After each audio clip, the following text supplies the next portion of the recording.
Well, thank you very much. Or, as President Obama would say, you're welcome.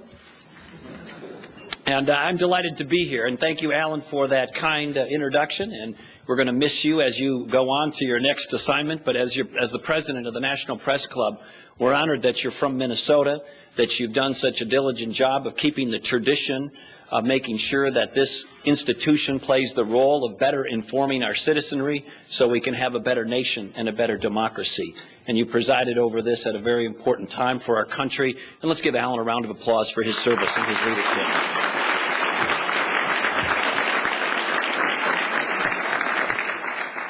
We all know that we live in the freest and most prosperous nation in the history of the world, the United States of America. We are blessed to live in this great nation. But as I travel around and as you travel around this country and our respective states, you get the clear sense as you talk to people and listen to the dialogue and listen to the debate that something is amiss, that the American confidence, the American optimism, the American sense of hope for the future is diminished. There is worry in the air. People are wondering if the American dream still rings true and is still a guarantee and an opportunity for them and for their families. There's a lot of discussion in these recent hours and these recent days about the incident in Arizona. And in the instant aftermath of that event, there was instant judgment on incomplete facts and other sorts of condemnations that seeped into the discussion. Alan mentioned that one of the things I presided over during my time as governor was the 35W bridge collapse. It was a terrible tragedy. There were 13 Minnesotans who lost their lives in that tragedy. There were 145 others who were injured and hurt.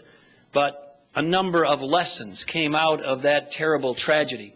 Number one, as Americans always do and as Minnesotans always do, when there is a time of crisis, when there is a tragedy, people in Minnesota, just everyday people who happened to be nearby, ran not away, but ran towards the danger. They wanted to help others. They wanted to do what they can to make the situation better, to rescue and help in the recovery. And there are astounding stories of heroism there, as there was in Tucson just some days ago. And so as a nation, as we come together in this moment of reflection and condolence and concern and empathy, lessons emerge. And in the book that I'm here to launch today, the Courage to Stand book, it's a book not just about lessons learned in my upbringing and my time as governor, but lessons learned in leadership, in crisis, and service. And one of those lessons is, in times of crisis, leaders, people in responsible positions, need to step forward and make sure that we make good statements, but they need to be accurate statements. They need to be based on good information. We can't have a functioning democracy unless we have an informed citizenry, and we can't have an informed citizenry unless they have good and accurate information. So the National Press Club and its members elevate and continue that tradition. It plays a vital role in the fabric of our democracy, the well-being, the health of our democracy. And I take that sentiment that I expressed to Alan very seriously and very sincerely. Thank you for the work that you do. But we also know that in those instances where reality and fact gives way to condemnation based not on fact or allegation or judgment based not on fact, it becomes very corrosive, not just to the debate, but to our democracy more broadly. And in my experience with the 35W bridge collapse, we had individuals and others making very severe judgments in the early moments and hours of that crisis that turned out to be flat wrong. A year later, the National Transportation Safety Board determined that the primary cause for that bridge falling was a design flaw dating back to the 1960s, really quite unrelated to much of the concern and allegation that was expressed. And we saw some of those same reactions in this tragedy of a few days ago. So I come today in the spirit of great discourse and accurate discourse and fair discourse, and the way that we can help ensure that is to question each other, hold each other accountable, and engage in these kinds of dialogue. So thank you for being here today as friends, as guests, interested citizens and stakeholders in that process. What I'd like to talk to you about today is that sentiment that I talked about earlier, this sense for many in our country that the American dream is somehow slipping away, evading the grasp of our citizens at a level that is troubling, perhaps more troubling than most of us can remember, at least in our lifetimes. And I want to talk to you today about restoring the American dream by restoring American common sense.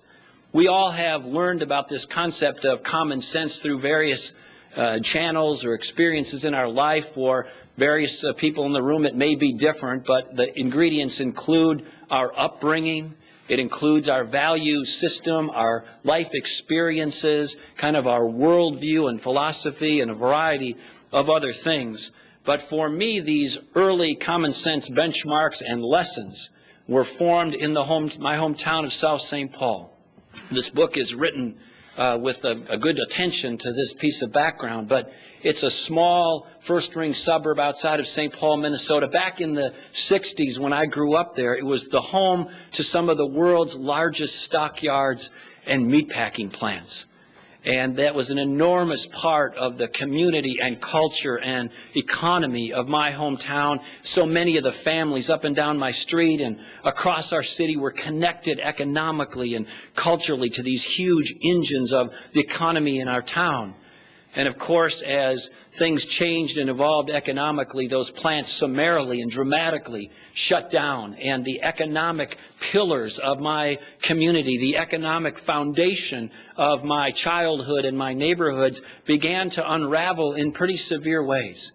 And the trauma that visits on people and on families when their livelihoods are questioned and destabilized and called into doubt is almost unimaginable unless you have experienced that yourself. And I know many or most in the room have. It is not unlike the worry that we see in the country today. And amidst all of that, when I was 16, my mom passed away pretty quickly of cancer. And not too many years after that, my dad, who was a truck driver for much of his life, lost his job for a while.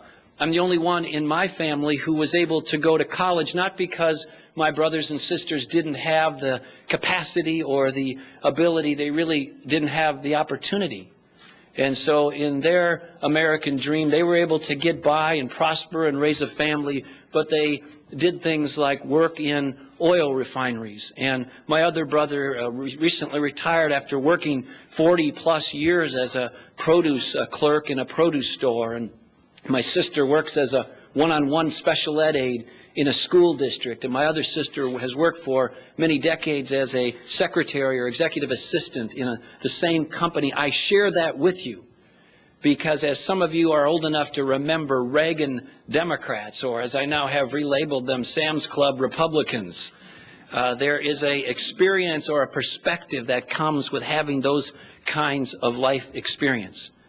And back in the day, certainly in my mom or dad's generation, or my grandma or my grandpa's generation, and I'm sure it's true for you as well, if you missed the educational rung for whatever reason, you were disadvantaged, you were disconnected, you were disenfranchised, you were disrespected. As long as you weren't disabled, you could often go get what my dad called the strong back job. And so you could go down to the meatpacking plants and you could cut meat and load or unload freight. You could drive a forklift. You could do the hard work of what existed in those stockyards or plants or related industries in towns like that all over America. It was really the fallback or safety net for the American dream for those who couldn't grab onto the education or skill that was necessary to access the economy of that day and then that time. But as we all painfully know, things have changed. And so those strong back jobs that were the fallback for the backbone of America, the American middle class, have migrated away, have disappeared for various reasons. And now we're at a point where our fellow citizens in the generation that is to come behind us has to have the education or the skill to access the economy of today and tomorrow, because if you don't, You are marginalized in our society and our economy in ways that are extremely difficult and extremely hard to overcome in this hyper-competitive global economy that we live in. So I want to talk to you today about that, but also the important role that government can play, but should play in recognizing a limited role and a more responsible and effective role in the lives of our citizens in the context of what are those American common sense values that will help get us back on track. I won't go through them all, but I want to share 5 of them with you. And the first one is not very complex, and it's common sense, and we have all seen it and experienced it. But if you ask Minnesotans, if you ask Americans, what matters most to you, they'll most often say, you know, I'm a person of faith and that matters a lot. Or right behind that, they'll say, I love my family and that matters the most to me. And then after that, they'll describe a series of other things that bring them joy, that bring them meaning, that have them be positively motivated. And they might say, you know, I want to get my basement finished, or I'm worried about how I'm going to pay my health care, or I have a concern or a dream that I can get my children through college and pay for it. Or they might say, I want to go watch the Minnesota Vikings in the Metrodome next year win the Super Bowl with whoever the new quarterback is going to be. Or I'd like to go duck hunting, and I get great joy of doing that with my son or my daughter, or a variety of other things. And the point of all of that is you can't do any of that. You can't have a pathway to most of that unless you have money. And for most Americans, their pathway to opportunity for money is having a job. And there's a great debate in this nation now, as there should be, about what are those things that we can do to make it more likely, not less likely, that jobs are going to start